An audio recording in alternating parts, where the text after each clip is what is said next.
You know where I go if I could go anywhere? Wherever it is I'm really from. And wherever I had a life before the TVA came along. Maybe I had a jet ski. That's what I'd like to do. Just riding around on my jet ski. Hey everybody, welcome to another episode of the Gedunk. Today we're talking Loki episode 4. That's right, everybody, and today we got a special treat for you. Sitting here in our studio is the young man that played Kid Loki at the after credits of this episode. No, really, it's not who this is. This is our buddy Austin, and Austin, man, it's awesome to have you here today. We're glad to have you aboard and to hear what your take is on this episode of Loki. Yeah, I'm glad to be here, Billy. Glad to be here, Josh. I decided to take a break from my own timeline to do this episode of the Gedunk and review the latest episode of Loki. All right, everybody, let's get to it.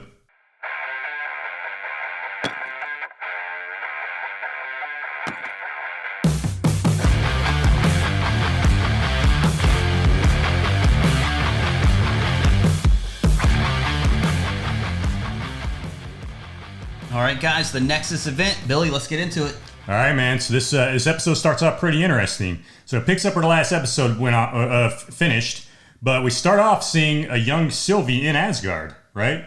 So, and this is back when Renslayer, before she was the judge or whatever her kind of role is here in Loki. She was actually just a regular cop like the rest of them, regular TVA, Minuteman. TVA guy. Yeah, exactly. So she goes in there, basically kidnaps young Sylvie out of her timeline and takes her to the TVA. TVA, she gets in front of the judge, like we saw with Loki, and when that goes down, and the judge is like, how do you play guilty or innocent? And she bites Ramona's arm. She does like a Looney Tunes bit, and then stomps on her feet, and that's enough to distract Renslayer. Yeah. So all the cool stuff we see in the Minutemen do, and how they've taken people down. This little girl is able to just stomp on Renslayer's foot and bite her, and steal her time. Hickey, whatever it is, travel through tablet. Her time tablet, and escape into the timeline and manage to live on her own for, probably about 15, 20 years now. So how did Renslayer get promoted with a move like this? Right. That was probably like the dumbest move a Minuteman could have ever made. Yeah, and somehow she managed to make it a judge. So that's pretty funny. This kid probably weighs like 60 pounds, if that. Right. Yeah, and how often does a variant escape when they've already been captured? Yeah, exactly. Well, except Loki, the first one. Yeah, except Loki in that first episode, I guess. Right. But, so that's where it starts out, right? Where it picks up at. And then we get our first glimpse of the timekeepers, right? So yeah, brief little glimpse. Yeah, very brief glimpse. So Ramona walks into the room with them. Ramona, I keep calling her Ramona. It's actually Ravonna. Yeah, Ravonna Renslayer. Ravonna walks into the room with the timekeepers, and you see them on their giant chairs, right? You got the head timekeeper up on the top, two guys on the side, and their eyes light up, and then it flashes to the credits, right? And then it's and so that's kind of the only view we get right there. And it's like, I was looking at it and I was thinking, okay, maybe these guys are statues, and in the middle there, because it was blacked out, maybe that's going to be like a big. I was thinking maybe that's going to be a big throne, and maybe King the Conqueror or somebody's going to be sitting there, and I'm like, this is going to be cool. But right there, we don't really find out what happens, and then it flashes to the credits, and then it picks back up right where the other episode left off, right? So, So it picks up where their episode left off. You got Loki and Sylvie sitting there talking and chatting with each other, and kind of yeah, they're on Lamentis 1 still, hanging out. Yep, still on Lamentis 1. They're back out in kind of the open area. They're just like sitting on a rock and chatting about, this sucks. And Loki's apologizing. Hey, I'm sorry this happened. And you feel kind of a love connection spark going on, right? Which kind of a lot of people I know on Reddit talked about. We mentioned like, what's the craziest thing that could happen here? And the funniest thing is Loki's a huge narcissist and in love with himself. So how funny it would be for Loki to fall in love with Loki, right? So that's kind of what we see happening here. And the beginnings of that, yeah. Yeah, you see the beginnings of that, exactly. And what happens is this causes a Nexus event, like a huge spike Nexus event. And of course, that's how the TVA is able to pinpoint where they're at. They jump in and capture them. And then it flashes to both of them being captured and let out into their own regular cells in the TVA, right? And the way they did the cells in this, or at least the original Loki cell, is pretty funny because they put him in a cell of like one of his worst memories. So he constantly keeps reliving this memory on a loop, right? So this bad thing keeps happening to him, keeps happening to him. And of course, being Loki, he's trying to figure out, all right, how do I talk my way out of this event, to make it where I'm not getting, kicked in the nads every 5 seconds, right? So that was pretty cool how they did that. Yeah, going back to Lamentis 1 where they're talking, like they're just hanging out, talking, like going over memories, and like meteorites are just hitting around them. It's not even bothering them. And when it first started off, they enter this world like they're dodging these things, and now they're just kind of in the background, nice, soothing, waiting for like the big one to take them all out. Right, yeah. And like I said, 'cause in the first one, they're running from them, right? And in the first one, They weren't even as big or as many because it was still far away. This one, you got the huger chunks coming down and everything, and they're just like sitting there, just enjoying their conversation. And none of them are even landing near them. So yeah, that was. It's kind of interesting because both the Lokis have kind of given in, like this is it for us, and then all of a sudden the TVA, like the doors appear, and then they are like, what's going on here, and go through. It's kind of weird, like they got bailed out there because that seemed like it would solve all the issues. Yeah, no kidding. Like, why didn't the TVA just let them die?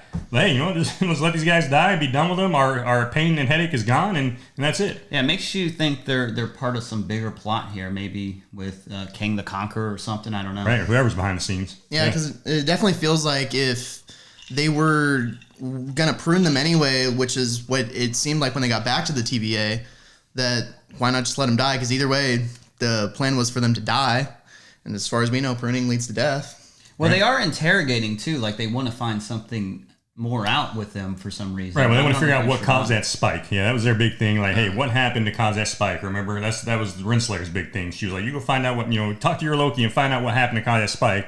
And then of course, this is where Mobius is kind of getting a little weird because he's talking to Renslayer and she's saying that. He's like, all right. He's like, well, let me question the other Loki, the other variant too. Renslayer's like, absolutely not. You're not going near that variant. Nobody's going near that variant. She's too dangerous. And he's like, but I've always questioned variants, right? You've always had me question variants. There's never been an issue with me questioning variants. So what's so special about this one? And of course, Renslayer just starts making up a bunch of nonsense and trying to play to his emotions to get him just to be like, okay, whatever. And this is after, he had already interrogated Loki once, and Loki had told him that, hey, the TVA is lying to you, right? So Loki's kind of already got this into Mobius's head.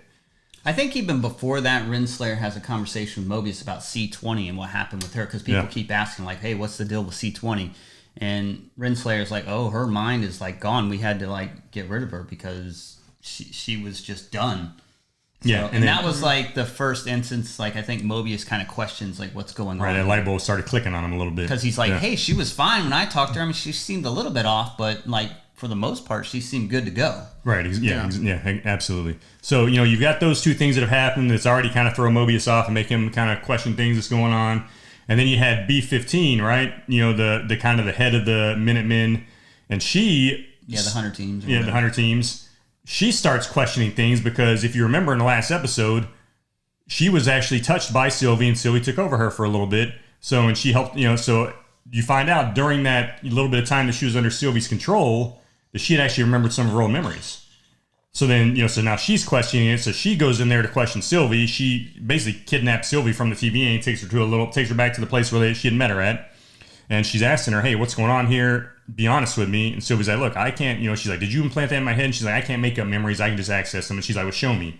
So she did the same thing to her again and showed her. And then, of course, she starts crying. She's like, oh, it looked like I was so happy. And so now she's all in. She completely is on, so she understands the TVA is at this point bad, evidently. Right, and they're basically kidnapping people and turning them into Minutemen and just making them expendable, taking them out of their happy lives and just making them these Minutemen who are just them expendable nobodies, It took Mobius away from his jet skis. That's right, man. It took Mobius from his jet skis, yeah. And what kind of freaking sick people take Mobius from his jet skis, So, we start finding all this out, and then it comes to a head. At this point, it starts to come to a head really quick, so... Renslayer talks Mobius into closing the case. She's like, look, this is just ridiculous. Come on, let's just have a drink. Let's close the case. There's no more of this. It's over. So he's like, okay, fine. But in the process, he steals her little time tablet. He's able to go back and look and find out what really happened with C20, that Renslayer was questioning her because it's on her tablet. The whole, she recorded the conversation.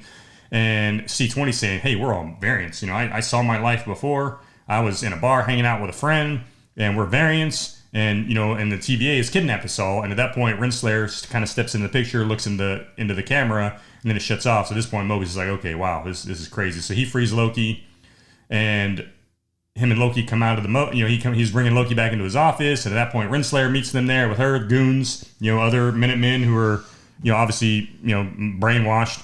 And do we want to spoil this, guys? Do we want to tell them what happens here? Yeah, I mean, let's do it. All right, let's do it. So. So she's questioning Mobius, like, hey, what's up? And Mobius, starts trying to talk his way out of it, and then he knows he's caught, and he's, so they kill him.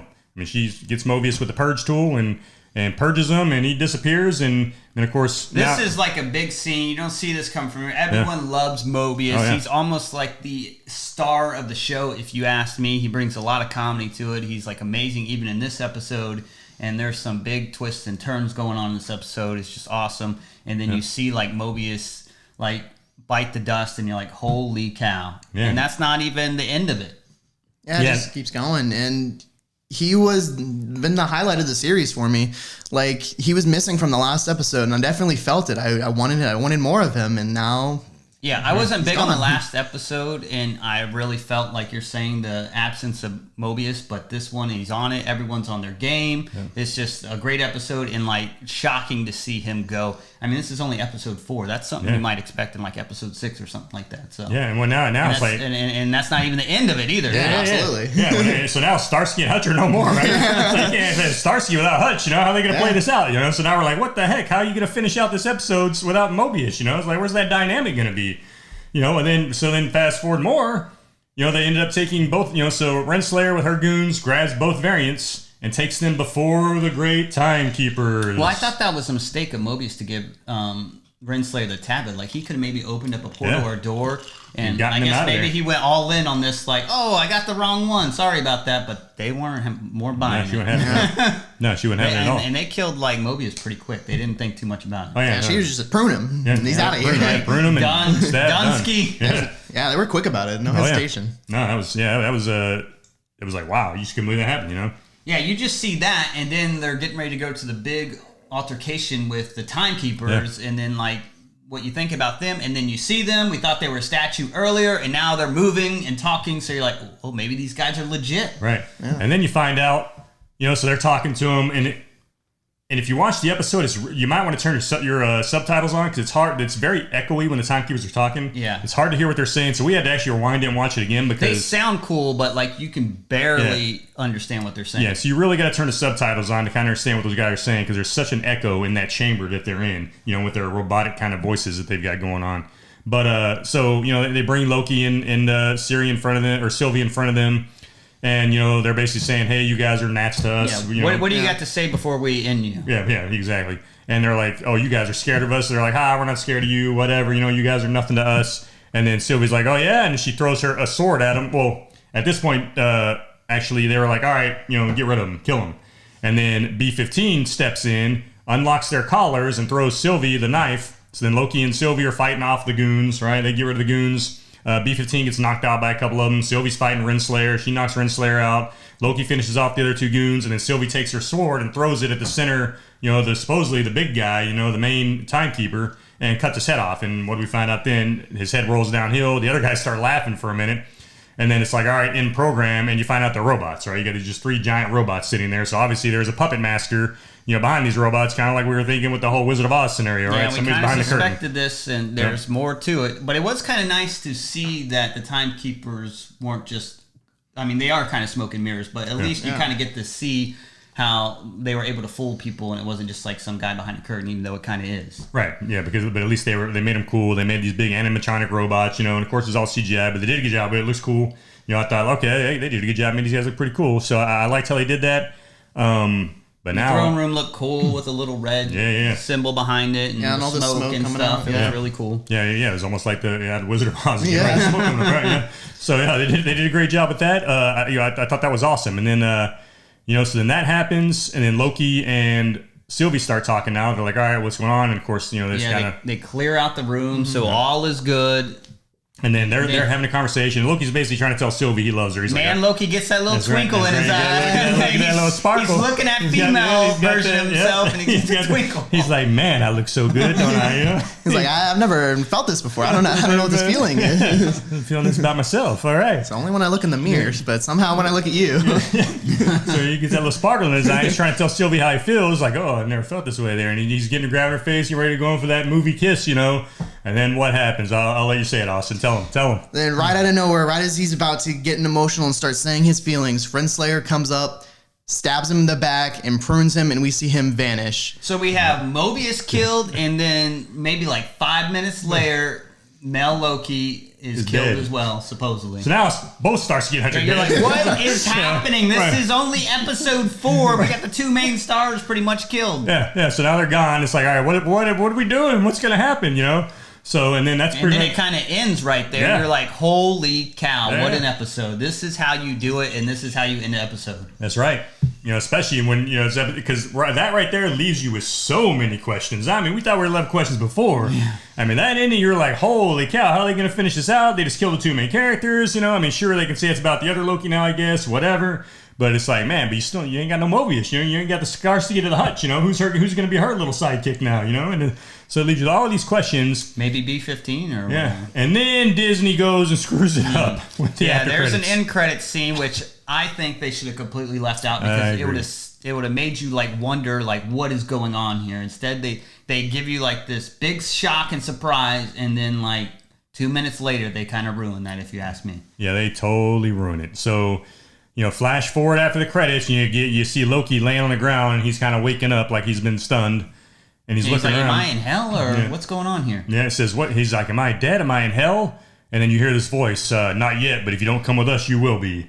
Then he lifts up, and you got 4 Lokis there. And then the credits, who were they in the credits, Austin? I believe it was Boastful Loki, Classic Loki, Kid Loki, and Gator Loki. There you go, that's right. And Classic Loki, of course, they put in what's supposed to be an original Loki costume, but it looks like somebody that you see on a Christmas story, like mom made the costume for the kid, you know? It's like, it's a horrible looking, classic Loki costume. It looks like probably phone horns and like, just like a little cotton robe or something, but yeah, so they got these 4. You see these 4 Lokis, and one of them had a Gator Loki, and they had a hammer like Thor's, right? Oh, that was Boastful Loki. Boastful Loki. One of them did. So I thought that was kind of interesting. But even if that was interesting, what was not interesting was that whole clip. You kind of felt like in there. Loki was going to be back, but it's kind of cool that it left you wondering, and you might suspect, like, is female Loki taking over as the Loki? I mean, it would have made you wonder about a lot of things, but they immediately, like, ruined that by showing the scene. Like, he's still alive and well, and he's going to be a part of the rest of the episodes or whatever. Yeah. I mean, they did warn you when Loki came before the timekeepers. He did say, I've been killed hundreds of times before, and I'm not scared. Yeah, that's true. But he was talking about himself, not all his variants, right? So maybe his variants have all been killed 100 times too. Yeah, I will say we never saw what happened to Mobius, so we don't know where he is. But you can pretty much, say now that he's probably alive somewhere too.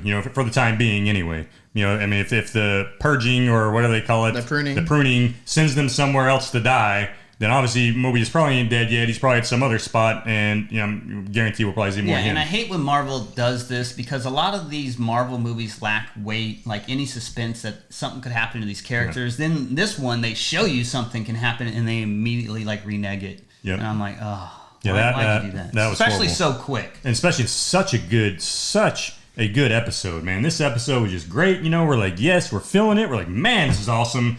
And then it's like, no, why? Why did you do that, Disney? Marvel, why did you do that? It's like, no, man. It's like, come on. I definitely could have waited until next week if they were going to continue with that path. Yeah, I mean, that's what I was suspecting, but like to have it bring him back so soon after the end credits, I was like, ah. Yeah, that just completely ruined it. I mean, that was...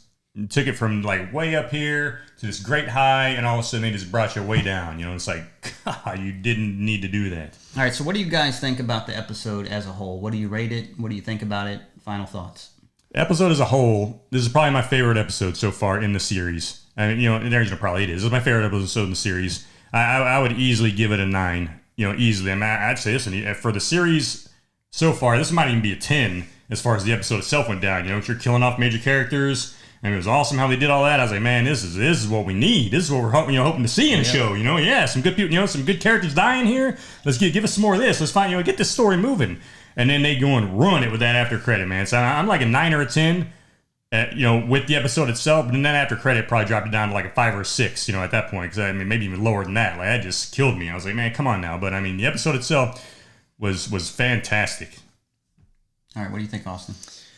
I think I'd agree with you. I'd rate the episode a 9 or a 10 by itself. I think the season's been phenomenal. It's definitely probably my favorite episode so far. I do agree that the end credits scene did bring it down. I wouldn't say it brought it down to like a 5 or a 6 for me. I'd say it probably brought it down to like maybe a 7 or an 8. Just because it was cool to see the different characters, because I know Boastful Loki and Gator Loki are actually brand new characters versus Kid Loki and Classic Loki are obviously from the comics. So it's nice that they got to reference that, and it's a comic accurate costume, even though it didn't really look well put together. But I'd probably leave it at a 9 total. This episode was amazing. I'm giving it a 9. I loved it. I love how they show like where female Loki came from in the beginning. Mobius is back. I love that. He's funny as ever in this one. I like the interaction between everyone. I love the fact that, I mean, you were shocked when they got rid of Mobius and then they get rid of Loki and you're like, holy crap, they brought it in this episode. I didn't like the end credit scene, but and that brought it down a little bit, but overall, I still loved it. It's a 9 for sure for me. Yeah, that's good. No, so I mean, you definitely, if you haven't been watching Loki, I'm telling you right now, you're missing out. And this is a great show. You need to check this show out. It's phenomenal. I mean, even with the much better than Falcon, Winter Soldier, and WandaVision. Oh yeah, this so far is by far the best Marvel series they put out so far, easily. And you definitely want to check this show out. Even if there is parts in there like we just explained, it kind of ruins the episode for you. The episode itself is phenomenal. Does anyone have any thoughts where they're going to take it next? Yeah, Kang, baby.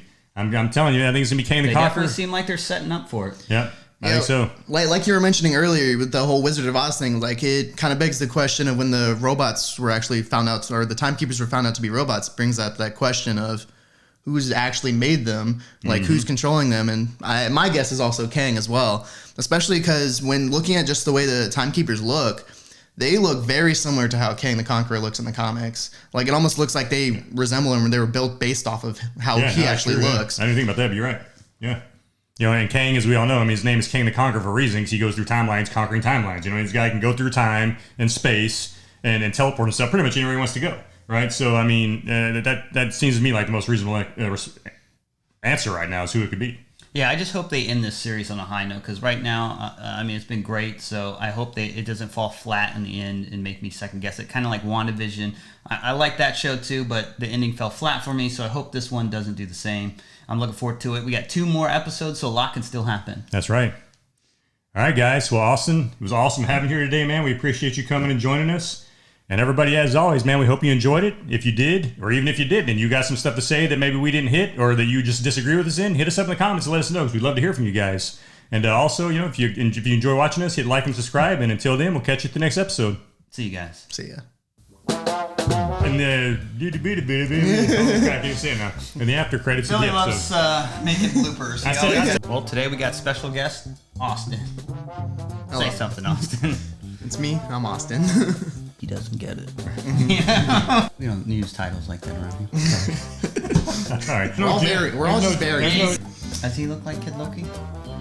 Yeah, he's kind of a baby face. That's what made that joke. I don't know. Sounds flat, man. He likes to hear my sexy intro. That's right, man. They like to hear my voice a little bit. They like to hear it, man. Episode 4. You gotta give it to him, man. You gotta give it to him.